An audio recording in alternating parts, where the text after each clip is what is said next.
Hello दोस्तों, मैं R N Shukla, business advisor and founder online business workshop. मित्रों, principle of success part 7 में आपका स्वागत है। आइए कुछ बातें करते हैं। खुद को बनाना है, खुद के लिए बनाना है। दूसरे को बनाना है, दूसरे के लिए बनाना है। खुद को क्या बनाना है, खुद के लिए क्या बनाना है, दूसरे को क्या बनाना है, दूसरे के लिए क्या बनाना है। खुद को क्या क्यों बनाना है, खुद के लिए क्या क्यों बनाना है, दूसरे को क्या क्यों बनाना है, दूसरे के लिए क्या क्यों बनाना है। इनके उत्तर हमें कार्य करने के लिए व कार्य को निर्धारित करने में प्रेरणा या प्रेरक का कार्य करते हैं। इन प्रश्नों के उत्तरों की स्पष्टता हमारे कार्य को स्पष्ट करती है। जब हम लंबे समय तक किसी कार्य को करते रहते हैं तो वह हमारा पैटर्न, आदत, लत, आवश्यक या बहुत आवश्यक या सबसे ज़्यादा आवश्यक लगने लगता है या बन जाता है। बिना इस बात को समझे कि किसी कार्य को ज़्यादा समय तक करने पर वह कार्य गलत या कम रिटर्नेबल हो सकता है, या वह ऑटो मोड में आ जाता है, या हम उस कार्य में एक्सपर्ट बन जाते हैं, तो हमें वही कार्य करना आसान लगने लगता है। परिणाम, हम वही कार्य करना चाहते हैं या वैसे ही करना चाहते हैं जो कार्य या जैसे करते आ रहे हैं। ये सफलता और असफलता का कारण भी बन जाता है। सफलता हमें नियंत्रित एक्शन से मिलती है। यदि हम महान कार्य या महान तरीके से कार्य या महान उद्देश्य के लिए कार्य करते आ रहे हैं तो वह महान रिजल्ट देगा। यदि हम बड़ा कार्य, बड़े तरीके से कार्य या बड़े पर्पज़ के लिए कार्य करते आ रहे हैं तो वह बड़ा रिजल्ट या रिटर्न देगा। परंतु यदि हम साधारण कार्य, साधारण तरीके से या साधारण पर्पस के लिए कार्य करते रहते हैं तो वह साधारण रिजल्ट या रिटर्न देगा। ध्यान दें, भटकने या टहलने से हम कहीं नहीं पहुंचते हैं।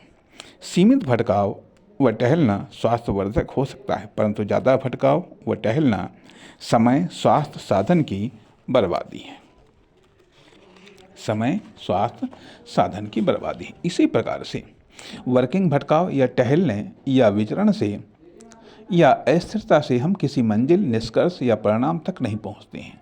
सीमित भटकाव या अस्थिरता ऊर्जा को बढ़ाने वाला हो सकता है, परंतु ज़्यादा भटकाव योग्यता, क्षमता, साधन, संसाधनों का हरासमेंट या नुकसान हो सकता है। इसी प्रकार व्यावसायिक अस्थिरता से हम किसी मंजिल, उद्देश्य, परिणाम या सफलता तक नहीं पहुंच सकते हैं। सफलता के सिद्धांतों पर चलने के मामले में अस्थिरता हमें किसी मंजिल या परिणाम तक नहीं पहुंचाती है।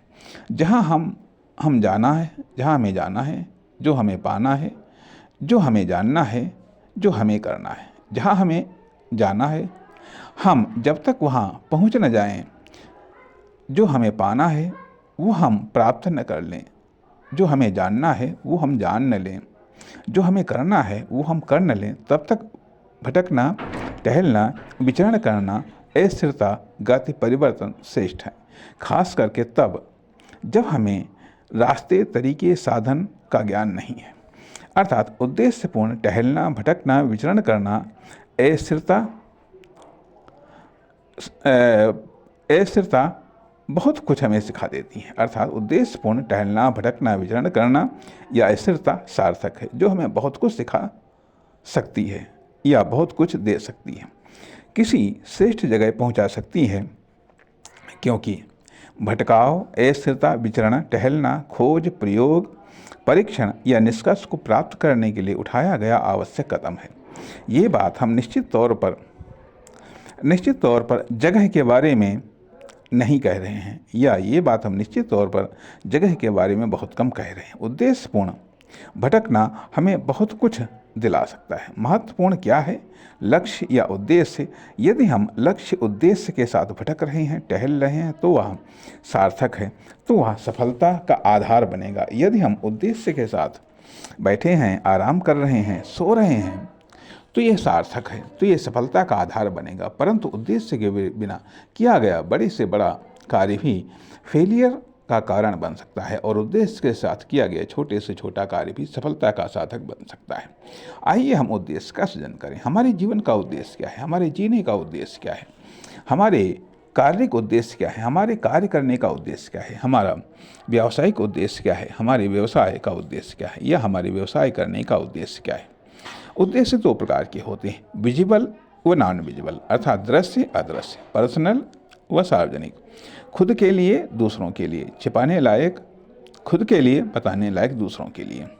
क्या आपने जीवन के उद्देश्य का सृजन किया है? यदि नहीं तो अर्थात बिना उद्देश्य के हम जीवन जी रहे हैं तो हम जीवन में भटक रहे हैं, टहल रहे हैं, या जीवन को काट रहे हैं, या टाइम पास कर रहे हैं। अब यदि हम किसी मंजिल पर पहुँचे हैं तो बाई चांस, न कि अपने नियंत्रित प्रयासों से। क्या हमने कार्य को लेकर के या कार्य के लिए या कार्य के उद्देश्य का सृजन किया? यदि नहीं तो वर्कर के रूप में कार्य व कार्य करने के तरीके व साधनों व संसाधनों को लेकर या कार्य से प्राप्त व परिणाम को लेकर के हम भटक रहे हैं, किसी सार्थक या उद्देश्यपूर्ण मंजिल पर नहीं पहुँचे हैं। क्या हमने व्यवसाय को लेकर के या व्यवसाय में उद्देश्य का सृजन किया है? यदि नहीं तो हम व्यावसायिक भटकाव के दौर में व्यवसाय कर रहे हैं और एक व्यवसायी के रूप में भटक रहे हैं। यदि हम बिना पर्पज़ के लाइफ में, वर्क में, बिजनेस में, यदि हम बिना पर्पज़ के लाइफ के, वर्क में, बिजनेस में जी रहे हैं, भटक रहे हैं, तो हमने कुछ भी हासिल नहीं किया। हाँ, कुछ हासिल हुआ है तो वो हो बात अलग। जीवन का उद्देश्य, कार्य का उद्देश्य, व्यवसाय का उद्देश्य क्रमशः प्रथम, द्वितीय, तृतीय टॉप पर्पज है। जीवन का उद्देश्य, कार्य का उद्देश्य, व्यवसाय का उद्देश्य क्रमशः प्रथम, द्वितीय, तृतीय टॉप पर्पज है। यदि इनका सृजन किया है या ये नहीं मिले हैं या जिस रूप में निर्धारित किया है उसी के अनुसार एक्शन होंगे और वैसे ही रिटर्न मिलेंगे। यदि डिफरेंट रिटर्न चाहिए तो उद्देश्य भी डिफरेंट बनाने होंगे। अब दो तरीके हैं हमारा जीवन कैसे बेहतर हो। इसके लिए हम आज बेहतर कार्य करते हैं, या जब हम आज बेहतर कार्य करेंगे तो हमारा कल बेहतर होगा। ऐसे ही हमारा जीवन बेहतर हो सकता है। अर्थात भविष्य को लेकर, भविष्य को सोचकर आज एक्शन लेना या आज के एक्शन का भविष्य में क्या परिणाम होगा, इस आधार पर आज एक्शन लेना, दोनों ही पैटर्न भविष्य को बेहतर बनाते हैं। जीवन के कार्य को, व्यवसाय को। यदि आपने जीवन में कार्य के व्यवसाय में उद्देश्य का निर्धारण किया है तो क्या उसके अनुसार कार्य कर रहे हैं या कर पा रहे हैं? यदि नहीं तो आज आप जो लाइफ में, कार्य में, व्यापार में एक्शन ले रहे हैं, इन्वेस्ट कर रहे हैं, ये सोच कर, जान करके कि भविष्य में इसका आपके जीवन में, कार्य में, व्यापार में क्या परिणाम होगा या क्या, कैसे, कितना रिटर्न मिलेगा, यही सफलता और असफलता को तय करेगा। अर्थात हमारी भविष्य की, जीवन की, कार्य की, व्यापार की सफलता और असफलता हमारे आज के जीवन में, कार्य में, व्यापार में किए जाने वाले एक्शन पर निर्भर करता है। पर्पज या परिणाम हमारे कार्य, क्रिया, एक्शन को तय करता है। उद्देश्य, चिंतन, परिणाम चिंतन। चिंतन या विचार की दो शाखाएं हैं। उद्देश्य चिंतन कहता है कि हमारा क्या उद्देश्य है, हमारे जीवन का क्या उद्देश्य है, हमारे कार्य, व्यापार या करने का क्या उद्देश्य है, हम जो कर रहे हैं उसका जीवन में, कार्य में, व्यापार में क्या परिणाम होगा या निकलेगा। उद्देश्य का प्रभाव परिणाम पर, उद्देश्य का प्रभाव, परिणाम का प्रभाव। कार्य पर हमारा कार्य न उद्देश्य से प्रभावित न परिणाम से, तो हमारा वह कार्य, जो कार्य न तो उद्देश्य से प्रभावित है न परिणाम से, तो वह कार्य लाइफ में या कार्य में या व्यापार में निरर्थक है या फिर मूर्खतापूर्ण है। क्या कर रहे हैं, क्यों कर रहे हैं, क्या परिणाम निकलेगा, किस फील्ड में क्या परिणाम निकलेगा। अर्थात जो हम कर रहे हैं लाइफ में, वर्क में, बिजनेस में, उसका वर्किंग रिटर्न या रिजल्ट कितना है। अर्थात हमें वर्किंग रिजल्ट या रिटर्न बढ़ाना है, यही तो सक्सेस है। अर्थात हम लाइफ वर्क करते हैं, हम वर्किंग वर्क करते हैं और हम कॉमर्शियल वर्क करते हैं, तो हमें इन तीनों प्रकार के वर्क के वर्किंग रिजल्ट या रिटर्न को बढ़ाना है। यही तो लाइफ या वर्किंग या बिजनेस सक्सेस है। अतः लाइफ में या वर्क में या बिजनेस में क्या कर रहे हैं, क्यों कर रहे हैं, क्या परिणाम होगा या निकलेगा, यह किस कार्य या किसी कार्य को लेकर के बेसिक चिंतन है, या यूँ ही कार्य नहीं कर रहे हैं, ये वर्क का वर्किंग स्ट्रक्चर है। यदि नहीं है तो वह भटकाव है। भटकाव में हम क्या, कैसे हासिल करें। जो कार्य आदतवश, लतवश, मजबूरीवश, स्वाभाविक रूप से या ऑटो मोड में या ढर्रे या पैटर्न के आधार पर होते हैं या जीते हैं या करते रहते हैं, उनका कोई उद्देश्य नहीं होता है, लेकिन उनका कोई खास परिणाम भी नहीं होता है। अब खास परिणाम के लिए खास कार्य चाहिए। क्या तुम डिलीवर कर सकती हो? इसके लिए दिमाग भी उसी पैटर्न पर कार्य करने लगता है। जिस पैटर्न पर हम कार्य करने लगते हैं या जीने लगते हैं या जीने की कोशिश करते रहते हैं। यदि हमें कंफर्ट चाहिए तो हमारे दिमाग को हमसे पहले कंफर्ट चाहिए।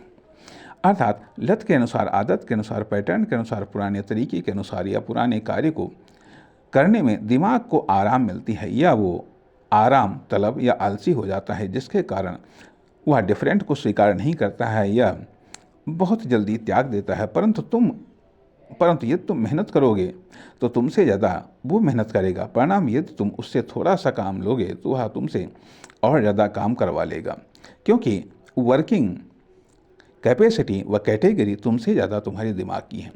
तुम दिमाग से थोड़ा काम लोगे, वो आपसे ज़्यादा काम लेगा, जिससे आपको डिफरेंट परिणाम मिलेगा। अर्थात आप दिमाग को काम पर लगाकर निश्चिंत हो सकते हैं और दिमाग आपको काम पर लगाकर निश्चिंत हो सकता है, परंतु ये दोनों एक्शन आपको डिफरेंट परिणाम दिला सकते हैं। परंतु दिमाग से काम लेना आसान नहीं होता है, और जब हम दिमाग को से काम नहीं ले पाते हैं तो हम स्वयं कार्य करने लगते हैं। लाइफ में, वर्क में, बिजनेस में तो हमारी कार्य क्षमता बहुत घट जाती है। लाइफ में, कार्य में, बिजनेस में परिणाम हमारी सफलता या हमारे लिए सफलता भी जीवन में, कार्य में, बिजनेस में घट जाती है, और हम सीमित या छोटी सफलता के हकदार बन जाते हैं या बनकर रह जाते हैं।